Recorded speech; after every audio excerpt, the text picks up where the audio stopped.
Madam President. Senator from Colorado. Thank you, Madam President. It is a wonderful moment to be here with my colleagues to acknowledge that in March, we passed the biggest reduction in poverty in generations in our country. And that was through the expansion of the child tax credit, which increased the credit, made it payable on a monthly basis, and for the first time in American history, made it fully refundable. So the millions of children in this country that were too poor to get the benefit of the credit because their families were too poor would get the benefit of that credit. And we needed to do it, Madam President. The United States, before we passed this, was 38th out of 41 industrialized countries in the world when it came to childhood poverty. The poorest generation in this country are our children, and I think what we said was there is no reason for us to accept those outcomes or those numbers as a permanent feature of our economy or our democracy. And in the end, this isn't about numbers. This is about children all over our country and the future of the United States of America. Childhood poverty, Madam President, costs this country $1 trillion a year. And one of the things we decided was maybe instead of paying for the effects of childhood poverty, we could actually begin to try to reduce the amount of childhood poverty that exists in our country the way other countries around the world have already done it. Nationally, the child tax credit, as I say, is cutting childhood poverty in half. It's reducing hunger among families by 1/4. Let that linger for a second, Madam President. When's the last time we were able to come to the floor of the Senate and say we've cut hunger in this country by 1/4? It's been generations since anybody's been able to say that on this floor. In Colorado, Madam President, 1 million kids and their families are benefiting from this credit. That's 90% of the kids in my state. It's 90% of the kids across the country. Parents in Colorado are getting an average of $240 a month to pay for groceries, to help with the rent. Really importantly, to pay for a little extra child care so people can stay at work. And I know that because it's what parents have told me they're spending the money on.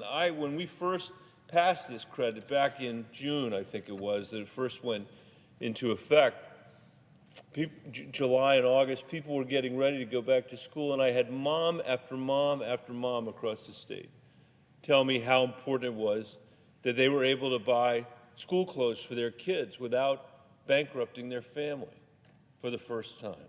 And you know, all of this is the reflection of an economy that for 50 years has worked extremely well for the top 10% of Americans and hasn't really worked for anybody else. And where, you know, the families that come to see me in my town hall say, Michael, we are working really hard, but no matter what we do, we can't afford some combination of housing, of health care, higher education, early childhood education, if we can even find early childhood education or daycare.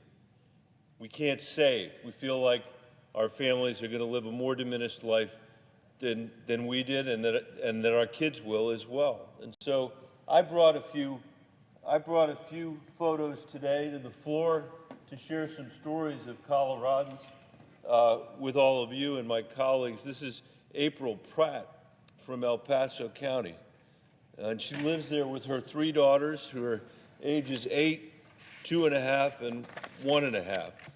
When April was pregnant with her youngest daughter, her husband tragically passed away. Now, she's the sole breadwinner for the family, and although she works full-time at the local school, there's not much left after her mortgage, diapers, and groceries for 3 young kids. Let me just say that again, works full-time. Works full-time.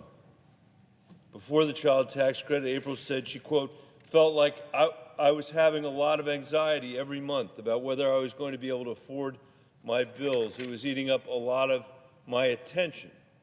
And thanks to the child tax credit, April can afford the $1,200 a month for child care for her 2 youngest daughters so she can work.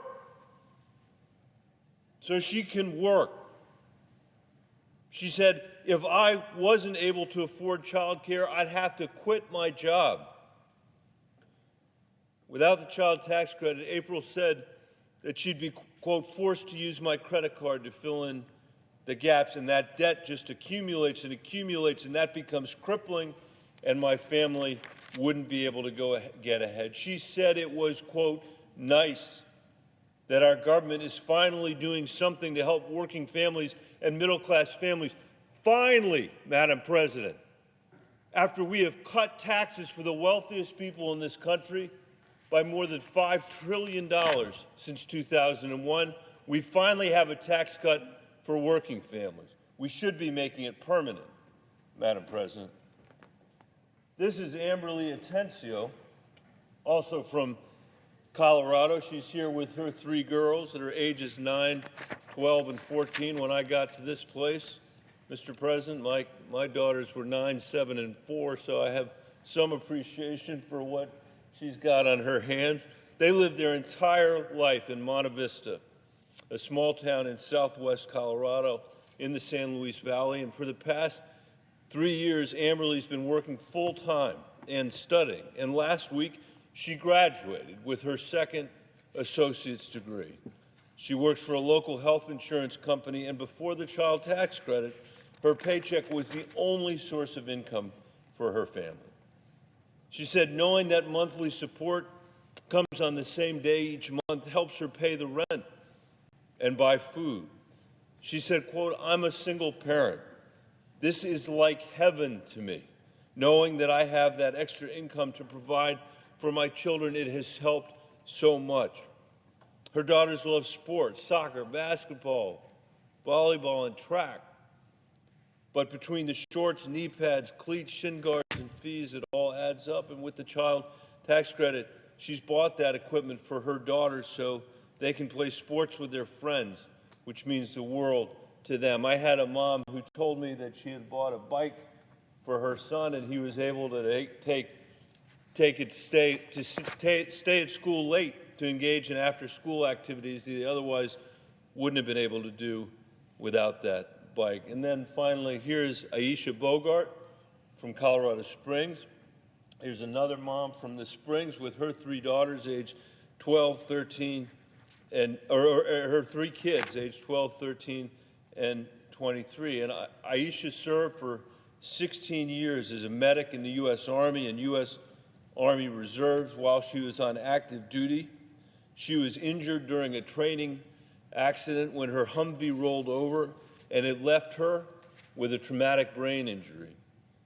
Now she's a single mom, supporting 3 kids all by herself. And before the child tax credit, she couldn't afford to buy new shoes for her kids. She said there were days when they didn't have shampoo at home, and her kids would get teased at school. And thanks to the child tax credit, she bought her kids a new pair of shoes. She bought them school supplies so they feel like they're on a level playing field with the other children in their school. She said the child tax credit has given her, quote, breathing room where there wasn't any before. I've heard stories like that all across the state of Colorado. This is an anecdotal reflection of it. It's not an anecdotal reflection of people not working hard. All these people are working hard. It's hard work just to raise a child, much less do the kind of jobs these folks are doing in an economy that's worked really well for the top 10%, as I said, but hasn't really worked for anybody else. And what has Washington's response been? Time and time and time again, to come here and cut taxes for the richest people in America and ignore the needs of working people. That's what we have done since 2001. $8 trillion of tax cuts, almost all of which have gone to the wealthiest people in this country. And now we've got a tax cut for working people in an economy that has not lifted them up the way it's lifted the people at the very top. We're saying we don't have to accept childhood poverty as a permanent feature of our economy or our democracy. We don't have to accept an economy where it only grows for the wealthiest Americans. We don't have to accept a Congress that is only paying attention to special interests and to the wealthiest Americans. we can build an economy that includes everybody.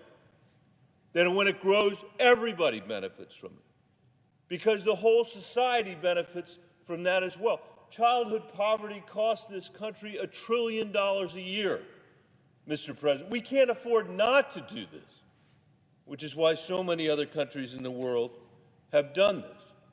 We can create opportunity for every American family and give every child the chance to contribute to this economy and to our society. And I believe that's fundamentally important to strengthening our democracy, making sure that we've got something we're proud of to turn over to the next generation of Americans. And that's why it's critical for us to extend this child tax credit, to not allow it to lapse at the end of the year, and in my mind, make it permanent. Mr. President, I'd argue we cannot afford not to.